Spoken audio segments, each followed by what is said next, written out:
We are in a sermon series called To the Hills. Now, within this sermon series, what we've been talking about is the root issue is fear. That as we've approached the last, honestly, 2020 has been nothing but, it's nothing but a big pill of Xanax or Ativan that's out there and you can't quite reach it. Those of you that have no idea what I'm talking about, that's a good thing. It's 2020 has been angst and anxiety and what ifs and how comes kind of just building and building and building. And so we've covered a number of things. This week, we're going to cover a heavy one, and then next week and the week after, we're going to cover a heavy one. So this week, what we're going to look to is sickness or illness or death of a loved one. So the fear, the internal fear, is that someone you know, one of your loved ones, will get sick, and ultimately kind of the root thing there is that they will die. And that's a struggle for some of us, because if you really poke at that thing, all of us have those moments where whether it's a parent, whether it's a child, whether it's a cousin or a grandparent, that you have that longing that something's going to happen. You don't want that to happen.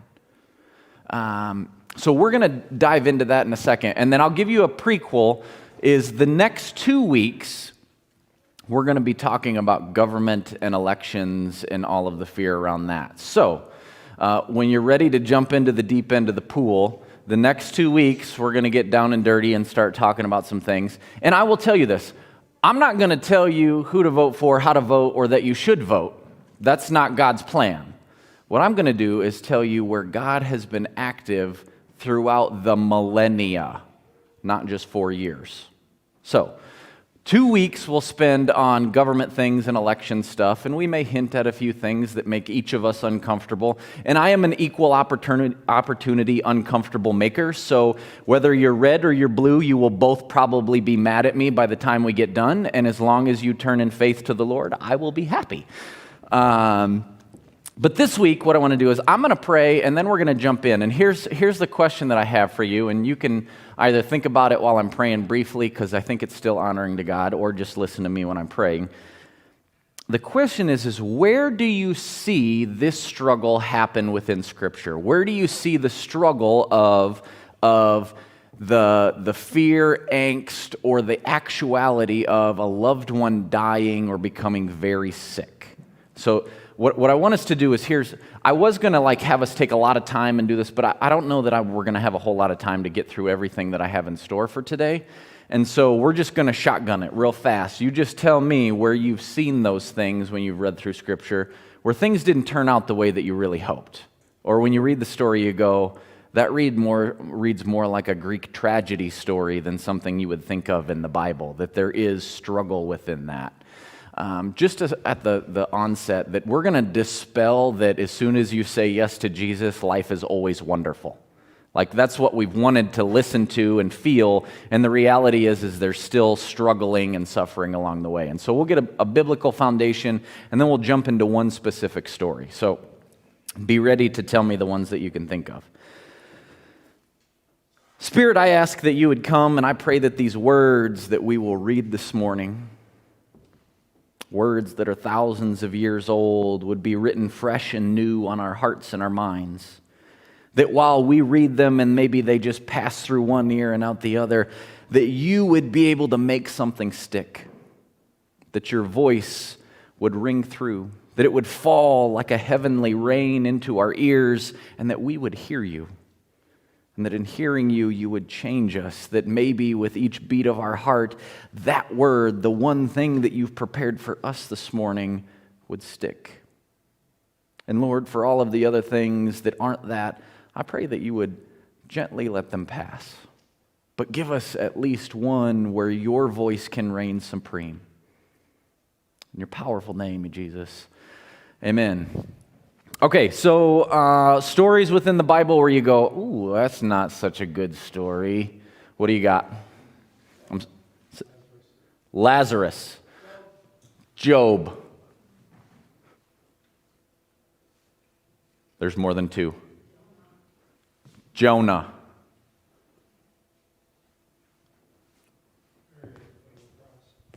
Mary at the foot of the cross. Sometimes we forget that Jesus had a mom, and she was right there. Everybody else was gone, except for just a few people right there. Side tangent, I actually preached on Mary at the foot of the cross with all the other ladies on Mother's Day downtown at one of the church plants that was kind of in a, we'll just call it a rough congregation. And one of the guys, I'm not super into active demonic sort of things, got up and was like letting me have it. And it was one of those moments where you go, whoa, didn't know, I've never experienced that. Mostly Midwestern Reformed people just sit there and nod and smile, and there's no active, like, blasphemy, which you guys know that I'm not that way. Okay, in the Bible, give it to me. I didn't hear hardly anything from this side. There's a whole bunch. Stephen and the disciples. Yeah, some of those things you forget. They had families. Since you guys are so talkative, I'll give them to you. Adam and Eve. What happened to their kids? You think that's what they wanted? Abraham and Lot, Sodom and Gomorrah. Don't look back. Jacob and Joseph. Where is my favorite son, the one that makes all my other children really mad because he's kind of a jerk? Oh, he's gone. Or even, if you don't know the story of Jephthah. He's one of the judges. He says, God, give me this victory, and whatever greets me, I will sacrifice unto you. And his daughter runs out of the house. Yeah, we're not preaching on that one. I don't have enough time to actually think through that. The whole concept of the Passover. We like the lamb part and the getting together and hanging out, but we forget a whole generation of Egyptian children did not make it through the night. David and Bathsheba's son, the first one. David and Absalom, his own son. Esther and Mordecai and the Jews. I was going to do that for this week, and then I changed things up a little bit. John the Baptist. Not only did his parents probably die when he was very young, then he raised by a community and went into town and spoke God's truth, and that didn't turn out so well for him. Judas. Now, here's one where we probably don't like to think about that one, but had he have gotten what he really wanted, do you think that he would have went and fallen headlong? No. He wanted Jesus to rise up and be king, not to passively say, if that's what you say. This morning, what we're going to do is we are going to jump into, it was said earlier, the book of Job. And we'll dig through a few of these things, maybe a little differently than you've heard before. But I'll give you the background before. We're going to look at Job chapter 2. But Job chapter 1, you find this aspect of this kind of odd. And I'll just say, the book of Job is one of the oldest within all of the canon. That it is a story that predates the story of the Hebrew people. That this is very, very, very old. And as you look at it, then we have this kind of back and forth in the heavenly realms of God. And this is where we get the word the Satan. It's really in Hebrew is Hasatan. It means the accuser. It's not his name, because I'm a firm believer in saying that he doesn't actually have a name. That he has things that he's called, but he is the accuser. The one that comes and advocates for the wrong, the evil.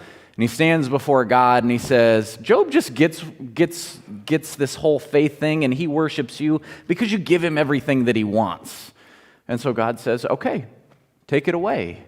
And we find in chapter 1, he takes away his 7 sons, 3 daughters, all of his animals, all of his livestock, through these multiple crazy accounts of things. And then comes back and he says, okay, well, he still worships you because you haven't done anything to him. And so God says, go ahead. Attack him personally then. And we find in chapter 2 that Job is covered in sores. So his children have died. All of his land has been basically burnt, and his animals are all gone. And here we find Job chapter 2, verse 7. So Satan went out from the presence of the Lord, and he afflicted Job with malignant ulcers from the soles of his feet to the top of his head. So Job took a shard of broken pottery to scrape himself with it while he was sitting among the ashes. Anybody have chicken pox? It's okay to raise your hand. Yes, you had chicken pox. It just means that you're going to get what is it called? The shingles. Been there already twice. Stress related. It was all your fault. It wasn't actually. So imagine shingles, chicken pox, all of these things, and he takes literally a piece of broken pottery to scratch himself. Why would he do that? Because even his hands hurt. Couldn't even scratch with his own hands. So these are some of the details that if you don't slow down and actually go, why would you take a chunk of shard of pottery that's sharp? Because even his hands were afflicted. Then his wife said to him, "Are you still holding firmly to your integrity? Curse God and die." Now, I will tell you that I think this is the wrong translation of what she says. What we read is curse God and die, and I will tell you that the Hebrew is the word barach. It means to kneel before or to bless, same as the previous president. Barach. Bless the Lord and die. Like if you're going to hold on to that integrity, just kneel before him and say, I give up. It sounds better to say curse, and there's kind of some hoops that commentators try to do to make it say what it doesn't really say because he's trying to say the opposite, and I don't think that's a fair reading. I left it as curse, so you can have that if you really like. But what I think is better is she says, just kneel before the Lord and go. Be done with it all. His response, now you're talking like one of the godless women would do. Should we receive what is good from God and not also receive what is evil? In all of this, Job did not sin by what he said. Now I'm going to take a moment here and tell you that most of you in this room are probably not thinking about the person I'm thinking about when I read this. Most of you think about Job. He had a wife who also had 7 sons and 3 daughters, who also had cattle, land, fields. What does she have now? None of those things. And she has a husband who has sores all over his body.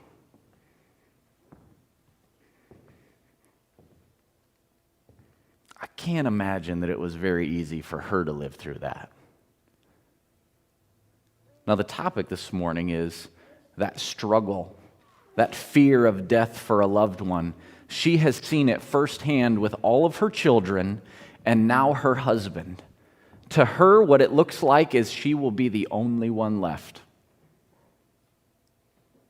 That's a little different peek into that second chapter, isn't it?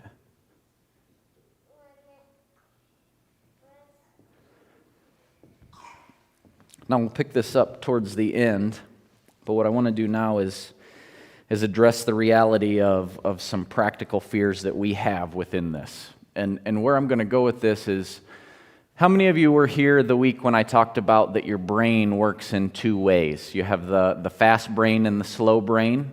Raise your hand so I know whether I need to really explain this. Okay, so there's quite a few of you that didn't. So there is a actual Nobel Prize winner named Daniel Kahneman, and he discovered that your brain has the instinctive part that answers things and knows things quickly, and then it has the slower part that thinks through things. So if I say 2 + 2, you say 4, because you've been ingrained with a quick response. But if I say 17 × 24, you say, the Rain Man? No, you have to slow down. I think it's 400 and something. I couldn't tell you for sure. Somebody with a calculator. 17 × 24. 404? 424? Anyway, what is it? 408. I was close. That's pretty good. And the way that I explained it is you have a baseball bat, right? This is the way that Daniel Kahneman explains it. You have a baseball bat and you have a baseball, and they cost $1.10. The baseball bat is $1 more expensive than the baseball. And you think, those of you that were here, don't say the answer, how much is the ball? Who wasn't here? One of you guys weren't here. Tell me an answer for how much was the ball. I know I'm putting you on the spot. There's a ball and it's 10, and there's a baseball, and they're $1.10 together, but one is $1 more. Sorry, I'm saying this too fast. Okay, I'll give it to you. What you want to say is, and I did the same thing. Oh, well, the ball is 10 cents and the baseball bat is $1, but you know that I'm sneaky with you, and so you're not going to answer the question. In reality, it's 5 cents, because you let your first kind of quick thinking brain, the one that tells you, don't touch that, that's hot, get out of the way, the one that your instinctive brain is the one that you look at somebody that you know and you can tell whether they're crabby or not. I look at Carrie in the morning, and this is when I go, hi, how you doing? Are you doing okay? And are you doing okay means you crabby? So I don't say you crabby anymore. You never ask your spouse, are you crabby? Because that's an instant like, I am now. So we have this two parts of our brain. We have the part that instinctively thinks things, and then we have the part that slows things down. If I didn't finish, the bat is $1.05, and the ball is 5 cents. Then you get $1 more than the ball. You see this in a number of things, and what I'm poking at here is the way that we respond to things through fear is based on typically that first sensory introduction to things, the way that your brain processes quick, immediate things. This is why when you watch commercials, this is Sarah McLachlan commercial with the dogs, in the arms of the angel, and you start to cry, and you go, that ain't even my dog. I don't know why this is so, because it's emotional. It pokes at something that you don't have to think about. You feel it. It's right there. Now, here's the question I have for you, and I'm going to jump headlong into this, and I will say right away, we're going to talk about COVID because it's the most pressing thing that we have right now. I will tell you a few things. One, I'm not talking about whether you wear a mask, whether you don't wear a mask. I'm not talking about whether this has affected you or hasn't affected you. I am going to look through practical statistical data, okay? These have people's names and faces behind them, but I'm not going to tell you those because I want you to look at them for what they are, okay? You have to nod your head, okay. You gave me permission. How many people, as a percentage, do you think have passed away due to COVID-19? Just shout it out. Don't ruin it! Fired. Go make more coffee. That's not true.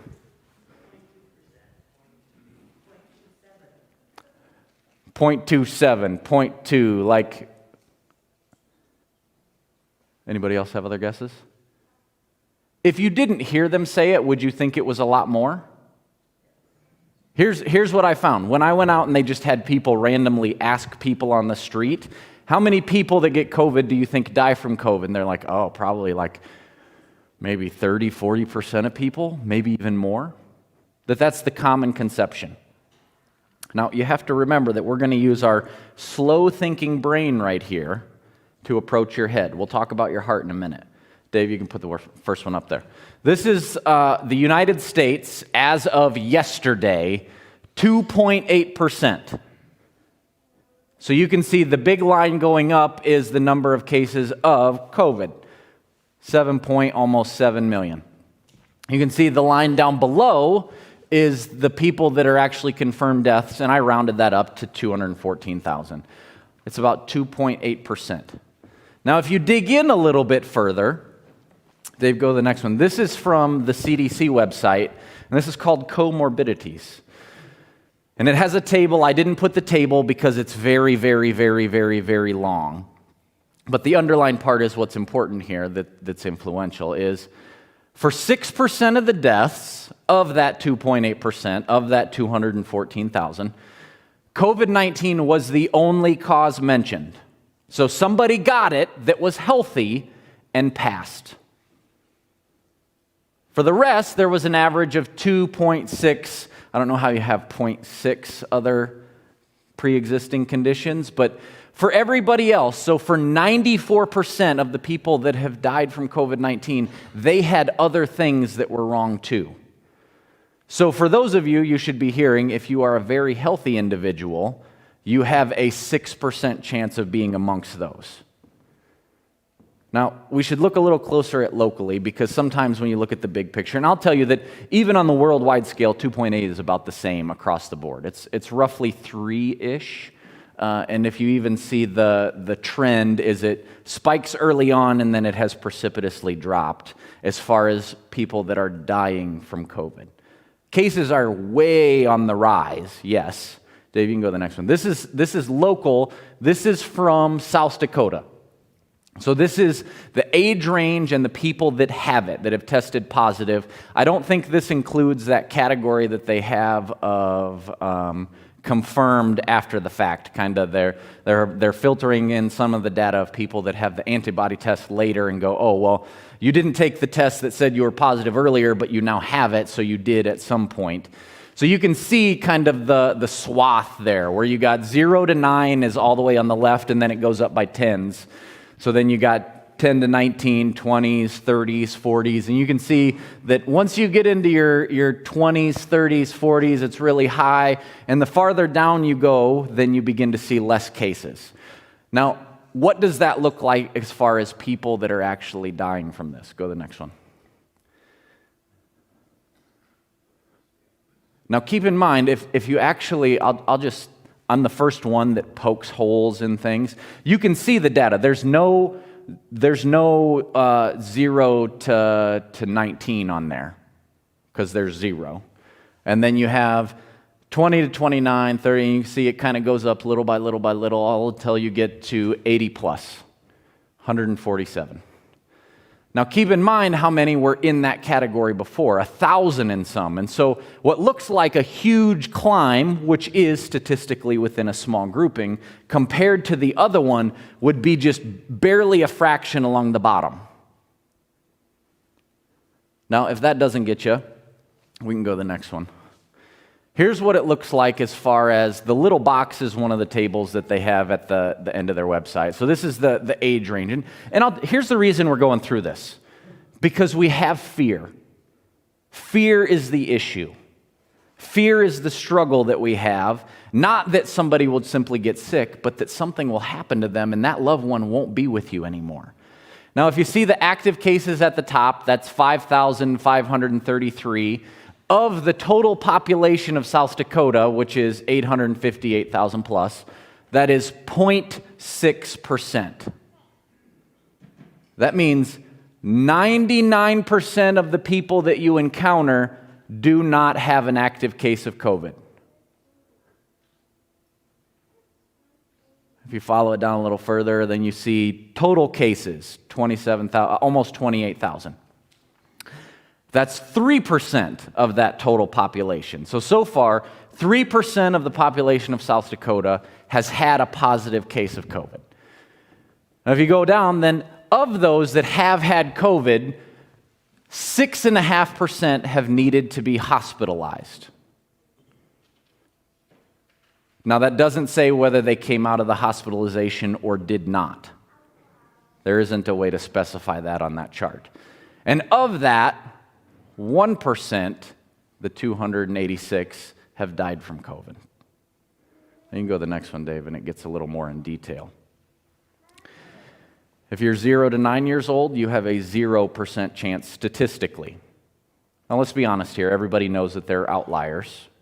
Everybody knows that there are struggles within people. There are things that go outside of statistical norms. I'm just speaking to the slow-thinking part of your brain right now to help the slow part of your brain go, let's look at this holistically. 10 to 19, 0. 20 to 29, 0.03. Point, yet remember, there's a decimal point in there. So it's above 0, but it's 0.03. So you have a 99.97% of not. You move up, you see 0.15, 0.3. What you should see is the older you get, the higher the risk becomes. Not that you won't get sick, but that you won't survive. That's the struggle. Like the fear that we're talking about today is that something will happen and your loved one won't make it. As you keep going, then basically here's the general rule. If you are 50 years old and under, you have a 99% plus chance that you will survive. Now, depending on, and that takes into account all of the things as far as whether you have asthma, diabetes, heart conditions. Now, some of those are outliers, but that's total. That's everyone. And then as you move through, you see 1.5, 3.6. People that are 80 years old and above, the numbers significantly go up, which you see on the trend of the chart, which tells us, yes, we need to be careful. But it also shows us that the majority of us are not at risk of dying. Now, some of you go, okay, well, Dave, go to the next one. Here's the actual deaths within the United States. So even at the worst case scenario, there was a 14% chance that if you got COVID that you would die from it. What this is the statistics for 2017, most recent that I can find within the U.S. data. And of the 325 million people in the United States, 2.8 million died. That's 0.8% of the population died in 2017. And as you move down, you see the average life expectancy, 78.6. This is pretty good. I mean, is there anybody here older than 78? You're beating the curve. You're doing well. As you move down, then you begin to ask the question, so what did those people die from? Heart disease, 23%. 647,000. Cancer, 599,000. That's almost 45% of all the deaths came from heart disease and cancer. Do you know the top markers, aside from just individual, your own life, family background? Smoking and obesity. Things that you put into your own body are two of the most common struggles that we find in that. Do you know this is kind of here nor there. What is the one thing that precipitously increases your risk of cancer? The top risk of cancer. Don't think real hard. It's age. It's age. Period. But what you do see is TV shows and news media and even Christian movies that show people with horrible, debilitating illnesses that are a microcosm of what is the reality.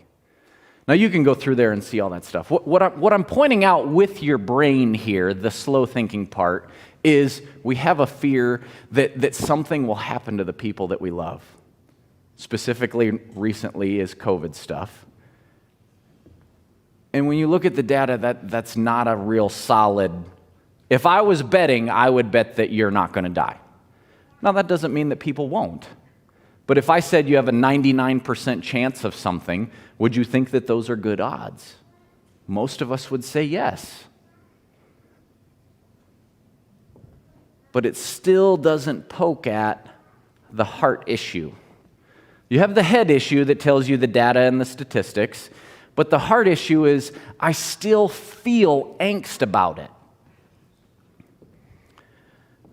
I still remember sitting at the old country kitchen table with my gramps the day after my dad died, and his phrase that he could not stop saying was, "It's not supposed to be this way. It's not supposed to be this way." His youngest son had just died. It's not supposed to be this way. I can remember as he held my grandma's hand at the nursing home as the breath slowly went. After 10 years of struggling, I remember that I sat with him at his house one night, and he said, "Don't think I'm crazy, but I still see your grandma in that chair right there." He wasn't crazy. He had glaucoma that was really bad, and what happens is your brain tells you images that are going to be there when they're always there. And so when your eyes start to fail, your brain tells you what to expect, and he expected to see his wife sitting in the chair next to him, and she wasn't. I remember being at Avera and sitting while my gramps literally breathed once every few minutes. It was right here in this spot where my first funeral was. It was the day before her baptism. She was 6 months old. Those are the things that hurt, right? And you can't really point a statistic to make that go away. This week, somebody came into my office, gave me a book to read, which I will tell you, sometimes I will read them and sometimes I won't, so don't just drop off all your books in my office. But is the Corrie ten Boom story, is anybody familiar with this? Grew up in Holland, father was a watchmaker. Eventually she had the hiding place during Nazi Germany in World War II. Now this is an interaction between Corrie and a man that she liked named Carol. "Oh, Corrie, write to me," he said, but not gaily, pleading. "Write to me of everything. I want to know every detail, every ugly, beautiful, crumbling nook and cranny of the house. Write about your father, Corrie. Write me about everything." And so I did. Fast forward a little while, the letters came more and more seldom from Carol. And somehow a half hour passed. Somehow I managed to shake the hand of the woman that stood beside him, his fiancée.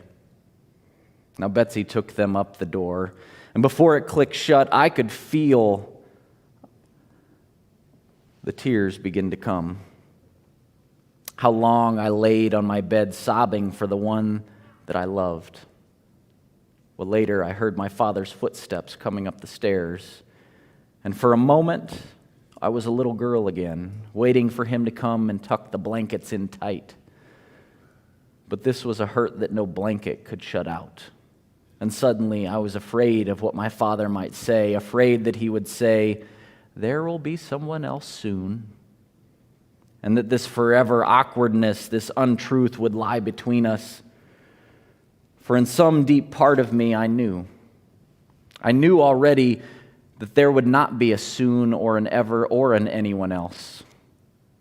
The sweet cigar smell came into the room with my father, and of course, he did not say the false idle words. "Corrie," he began instead, "do you know what hurts so very much? It's love. Love is the strongest force in the world, and when it is blocked, it means pain. There are two things that we can do when this happens. We can kill the love so it stops hurting, but then, of course, part of us dies too. Or, Corrie, we can ask God to open up another route for that love to travel. God loves Carol, even more than you do. And if you ask Him, He will give you His love for that man, a love that cannot prevent and cannot destroy. Whenever we cannot love in the old human way, Corrie, God gives us a perfect way. Now, I did not know, as I listened to Father's footsteps winding down the stairs, that what He had given me was more than a key to this hard moment. I did not know that He had put into my hands the secret that would open far darker rooms than this. Places where there was not, on a human level, anything to love at all.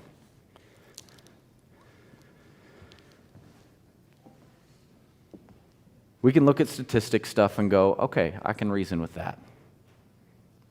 But I think what she wrote there, the experience that she had, is that thing when you love someone doesn't make it just go away. Doesn't make it just feel better. And if you read further in the book, you know the atrocities that she actually go through. If you haven't read it, it's great. If you have an Audible account, it's a free audio book right now. The struggle of death of the loved one is not that they would actually die. It's that you would have to live with that pain of them not being there. Now let's jump back into the story of Job, and I'll wrap up quickly here. For those of you, the kids that have Sunday school, head down and tell Jo that I'm sorry. She doesn't get to sing the last song. Job 42. We make it through all of his friends coming to tell him what's wrong and all of the different intercourse back and forth between conversation. And the Lord responds and tells Job, I'm God. What are you going to do? Not a great response that we would like to hear. Job 42, verse 10. So the Lord restored what Job had lost, and he prayed for his friends, and the Lord doubled all that had belonged to Job. So he blessed the second part of Job's life more than the first. He had 14,000 sheep, 6,000 camels, 1,000 yoke of oxen, and 1,000 female donkeys. And he also had 7 sons and 3 daughters. He saw his children and their children to the 4th generation. And so Job died, old and full of days. That means his wife too, because God didn't just magically make children appear. I have a 14-year-old. You have to explain where children come from. Most of you understand this. Job wasn't alone. But what it doesn't say is, and God made all of the memories of the hardship that Job and his family had went through, and he washed them away. No. Still there. 1 child. 2 children. Is anything going to happen to them too? 3, 4, 7. Every single time, you can't tell me that they both thought, I hope we don't go through that again. 10. And yet, who's still there that doesn't get mentioned? Job literally told his wife, go away, my breath stinks so bad you shouldn't be around me. And then he said, just leave me and go find somebody else. And yet here he is at the end of his life, living through all of it. Now, that doesn't answer your question on the fear, but what it does tell you is the exact same old cliche that we all know to be true. God has a plan. We don't know it, and it doesn't mean that we will like it. And it doesn't mean that when we get to the other side and we go, this is where God wants us to be. When God restores everything to Job and his wife, they still live day after day after day with the memories that they had. Day after day after day of that day where all 10 of their children died, where all of their animals were taken. When Job sat and scraped his body with a pot. Those don't just go away.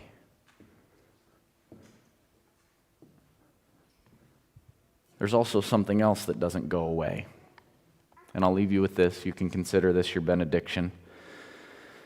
Only because I ran over. Revelation 21. And I heard a loud voice from the throne saying, behold, the dwelling of God is among men. He will live with them, and they will be his people, and he himself will be with them. For he will wipe away every tear from their eyes, and death will exist no more. No mourning, crying, or pain, for the former things will cease to exist. When it hurts, when the stories come back, when the memories don't necessarily fade of the struggle, you still know how it ends. The King of Kings, the Lord of Lords, the commander of all the heavenly armies, kneels down to you in your pain, in your sorrow, with your story, and says, "It's okay, child. I'm here now."